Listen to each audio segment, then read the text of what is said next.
and welcome to Big Story. I've missed being on the program and I hope you've missed me too. But it's great to be back. Now to the matter at hand. National discourse in Nigeria these days has been either about the economy or security, which should come first. Many have asked and most have agreed that no economy can experience stability or boost in the midst of insecurity. In fact, the Chief of Army Staff, Tukur Buratai, in 2017 estimated that the economic impact of Boko Haram activities in the Northeast alone has cost the country over 274 billion naira. Unfortunately, insecurity is not only recorded in the Northeast or the northern region of the country. Residents in the southwestern part of the country have in the last few months told tales of insecurity, with kidnapping topping the list of crimes. This episode of Big Story takes a look at this recent development in the southwestern part of Nigeria, efforts of the government and security agencies so far, and what else can be done to tackle the issue. You're welcome. I'm Ini John Mekwa.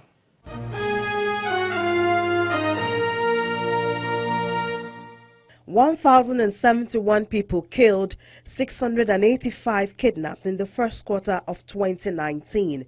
A statement credited to the Inspector General of Police, Mohammed Adamu, made newspaper headlines on the 1st of May of this year. Giving a breakdown of the crime rates, Mr. Adamu said the Northwest had the highest number with 436. North Central came second with 250, while the South-South geopolitical zone recorded 130 deaths. However, the next set of data to be released may just be tilted towards the Southwest. This is because of the latest reports of incidents of insecurity recorded along the Ibadan-Ife-Akure Expressway. Cases such as the story of the 25th of June of a bus blocked at Ikere-Ekiti on route Abeokuta and the driver whisked away. Also on Tuesday, June the 18th, 4 gunmen abducted Dayo Adewale, son of the immediate past Minister of Health in Oyo State. There's also the narrow escape of the wife of the Deputy Registrar of the Federal University of Technology on the 5th of May, and the kidnap of a professor of Obafemi Awolowo University on the same day. They are all Fulanis. The 7 of them were Fulanis, and they had Mark 7 and Mark 4 guns with multiple rounds of ammunition available. And they said that there's nothing police will do.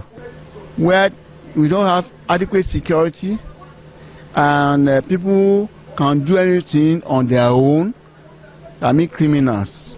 So what do? So you expect anything. So when they stopped me and took me into the bush, I don't feel extraordinary, because I just know that it's between life and death. So, and if at my level, I fear no death.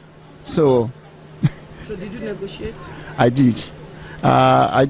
They wanted 30 million and they went down. So I told them that you have to think and talk at a less price. So and they settled for 10 million. So it was at that level that we started mobilizing and got them. So they collected 5 million, 45,000 cash before I was released. The story of Professor Adegbengbe supports the notion of some Nigerians that the seeming upsurge in crime, especially kidnapping, can be linked to the immediate economic benefit through ransom, although the various law enforcement agencies always discourage individuals from paying ransom.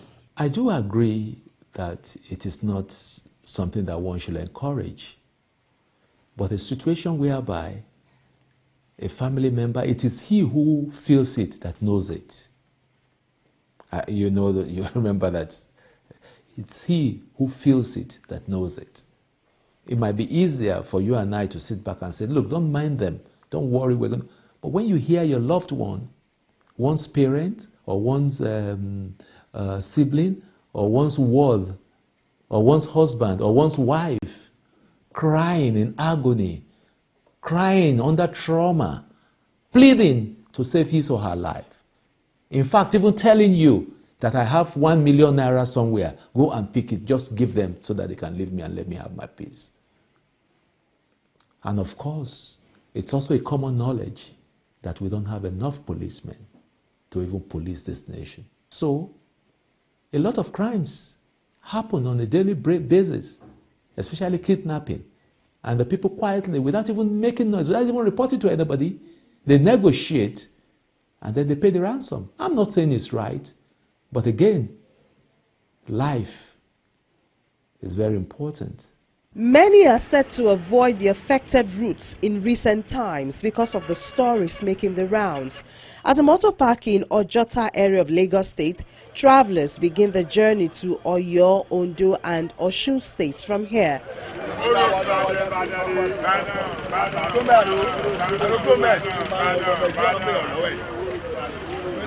Sampling opinion on the effects of the recent insecurity on their routes, some transporters say it has affected business, while others believe in divine protection. Want to reduce. To just go pog on repete. Tete la man lo but then go come. This in time is the motor melo come back lo. I to kule ba be on color 2 days. 3 days. I want to be by. Well, we have heard many things about kidnapping, but we don't need to be scared because we have a God and we believe in God. Nothing will happen to us. The police, however, allays the fears of Nigerians on what is perceived as an increase in kidnapping and crime in the country. The Assistant Inspector General in charge of Zone 11, who covers Oyo, Osun and Ondo Police Commands, Leye Oyebade, says this development should be seen as the downside of development. When society develops, these are the things that come along with them. In those days, we don't even have handsets. So there would have been no online fraud.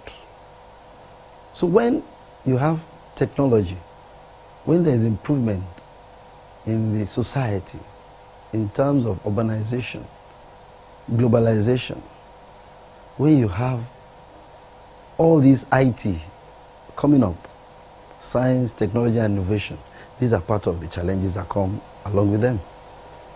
It might interest you. There are some walkie-talkies, there are some handsets that criminals have, and they even use it to monitor police activities. In those days, they were not there. So it's a form of societal challenge that comes up with development. There is a mining operation now that have opened up in Osun State. So it has its own attendant challenges. If you have that place opening up like that for mining, there is influx of people. And you know, on record, I just want to say it with all sense of modesty, Zone 11 used to be the most quiet, the most peaceful. And Osun is a very peaceful place. People have now found out that let's go and settle down. The population is increasing. Trading is equally coming up.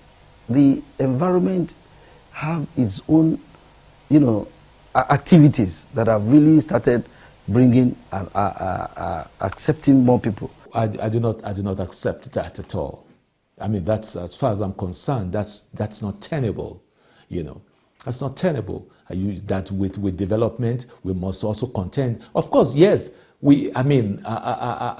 Yes. Well, back in the days, when we had fewer cars on the road, when we had fewer educated people, maybe you could leave your wares. If you travel along, you could leave your wares overnight. Nobody, even when people come to buy things, they'll drop the money there. And when you come in the following day, you make your money. Yes, But at the same time, talking about the use of mobile phone and what you have. But again, we must be able to go even a step ahead, okay?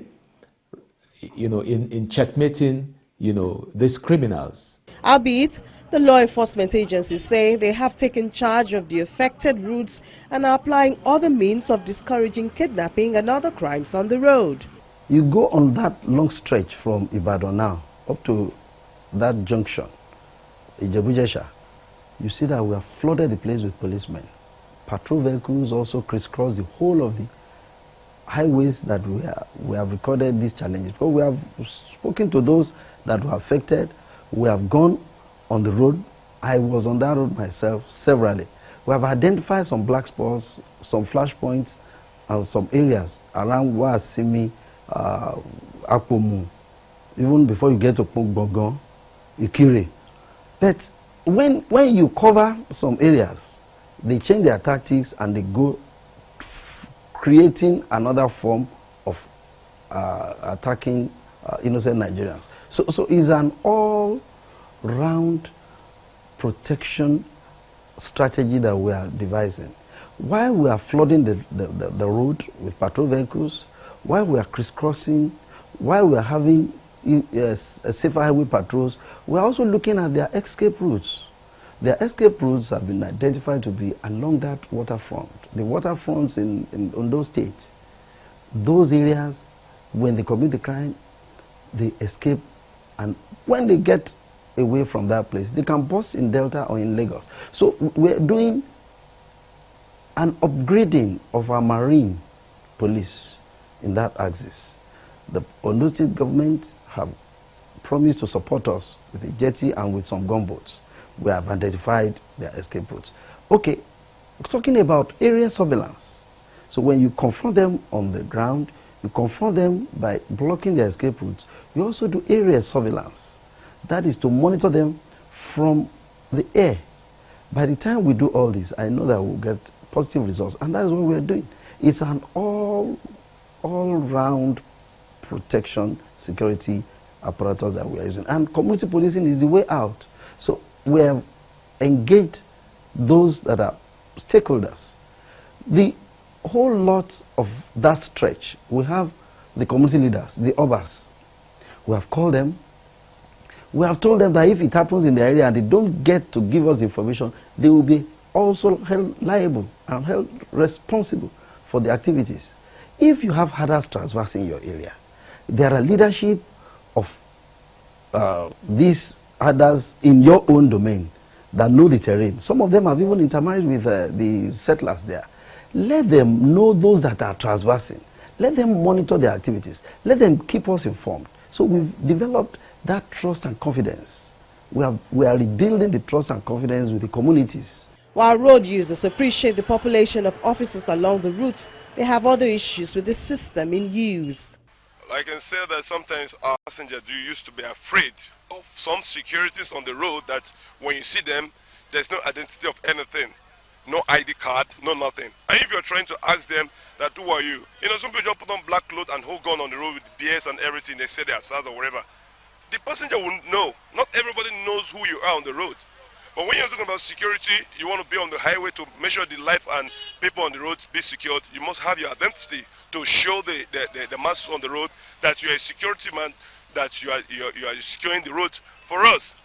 But all the time when we're coming on the road, you see, they will just stop, and next moment, what do you have in your car? Pack. And everybody in the car will be afraid. Like, what are these people? No identity. All our passengers that we travel all the time on the road, they used to like, who are these people? The only people that are different from them that will know that these are the security people are the soldier men. Because the soldier men, you will see that with their uniform. They are there on their duty doing their job. But the older ones, they don't know what they call them on the black and something written, whatever. We don't know. So that is what we want the government to help us to take charge and look at it. Because it's wrong for a man to stand on the road with a rifle and BS on his cheek and look like something else on the road and stopping people that are traveling. It's not the best. The state of the roads have also been brought into the picture in understanding the situation in the axis.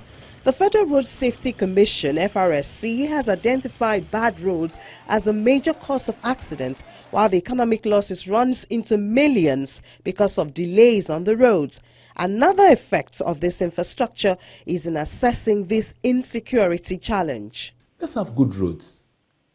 Of course, on this Ibadan express road, you find that there are, most of the spots are bad. They are bad. And then a motorist will naturally, want to slow down there, trying to avoid potholes, pits, and what have you. And that's when, these people will come out and then pounce on them. Everyone agrees that security is everyone's concern, and so the 6 governors in the southwest agree that it is not limited to Oyo, Osun, and Ondo states.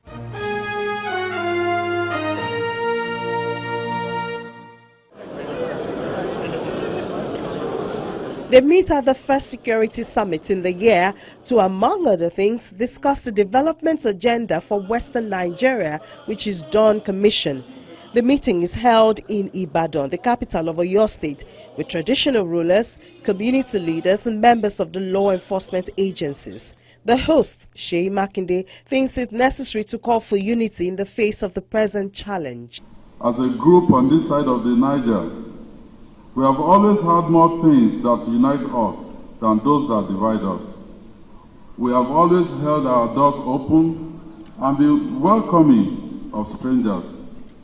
We want things to continue exactly like this because the diversity in our states is an ingredient for economic development.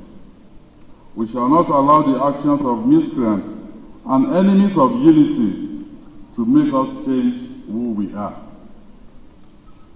We have reached that point in our national consciousness where we can no longer tarry. The time to act is now. There can be no development without a secure environment.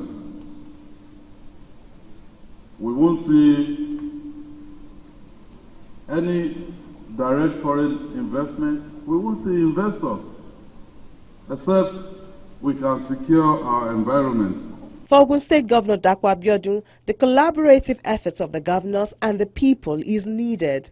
It is important that the recent events in the Southwest, it has shown that the government and our people have an urgent need to take a collaborative action in view of the new insurgence of criminal tendencies. Until now, at the level of states, we've had to deal with different levels of aggression, different attacks on computers on the highways, and kidnap have become very incessant along the southwestern sub-region. This calls for urgent action. Lagos State is equally affected by this issue, and the solution lies in engaging the family unit as well as schools. How do we ensure that we engage parents? How do we ensure that we engage even teachers? How do we ensure that we engage community leaders at the CDA and the community levels, so that community policing becomes one of the very strong bedrock that we can use to stem the issues around security? We've said it and we don't need to re-emphasize it. For us as Southwest governors, we believe that state police is one of the ways to go. Neighborhood police is one of the very critical ones that we need to have, and have them like yesterday. The chairman of the Governors Forum and governor of Ekiti State crowns the expression of the governors and asks citizens to hold them accountable for life and properties. This is not a matter that is of concern just to us in Western Nigeria. It is a matter that has been at the front and center of every discussion that governors have been having in this country over the last few months.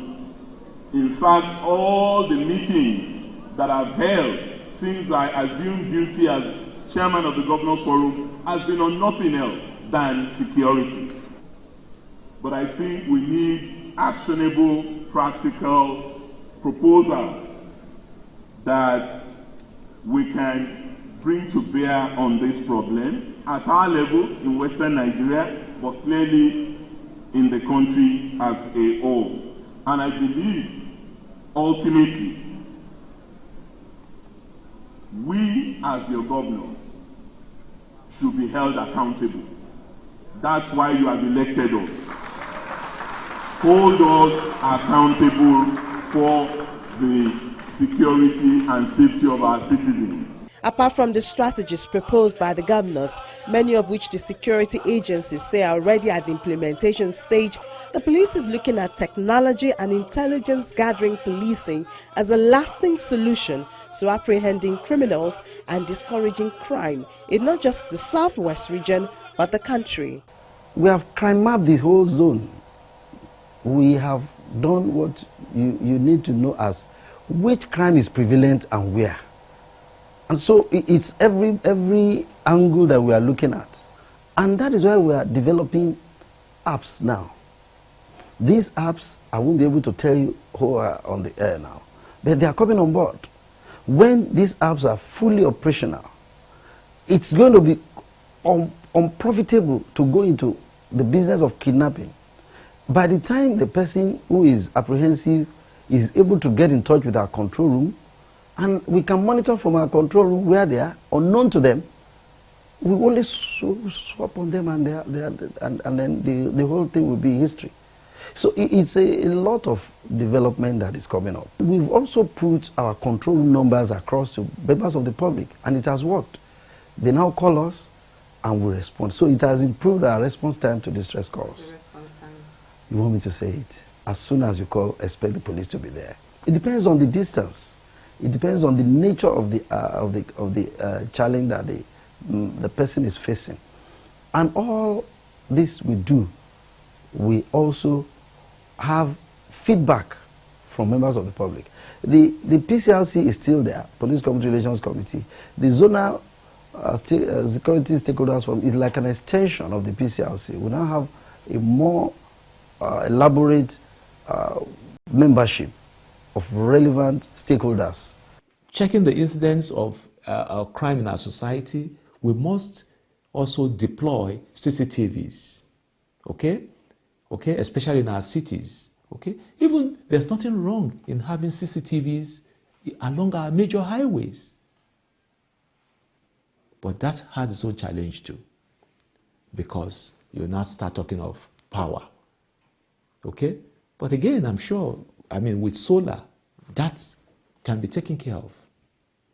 And then monitoring the activities of these criminals too. The law enforcement agents can come up with drones. We can deploy drones. We can deploy helicopters for aerial, surveillance. Okay? And aside that too, we can also get intelligence. And that's why I'm talking about traditional rulers, community leaders. Okay? They can have, some vigilante groups. Like most communities now have vigilantes. We will not only stop at vigilantes. We also have the intelligence set up back down to the community, such that they will get useful intelligence, okay, bring it to the traditional rulers' palace, and then they will be able to analyze this information, especially on crime and all these things, and then feed the security agencies with this one, which they will, sit down and work with.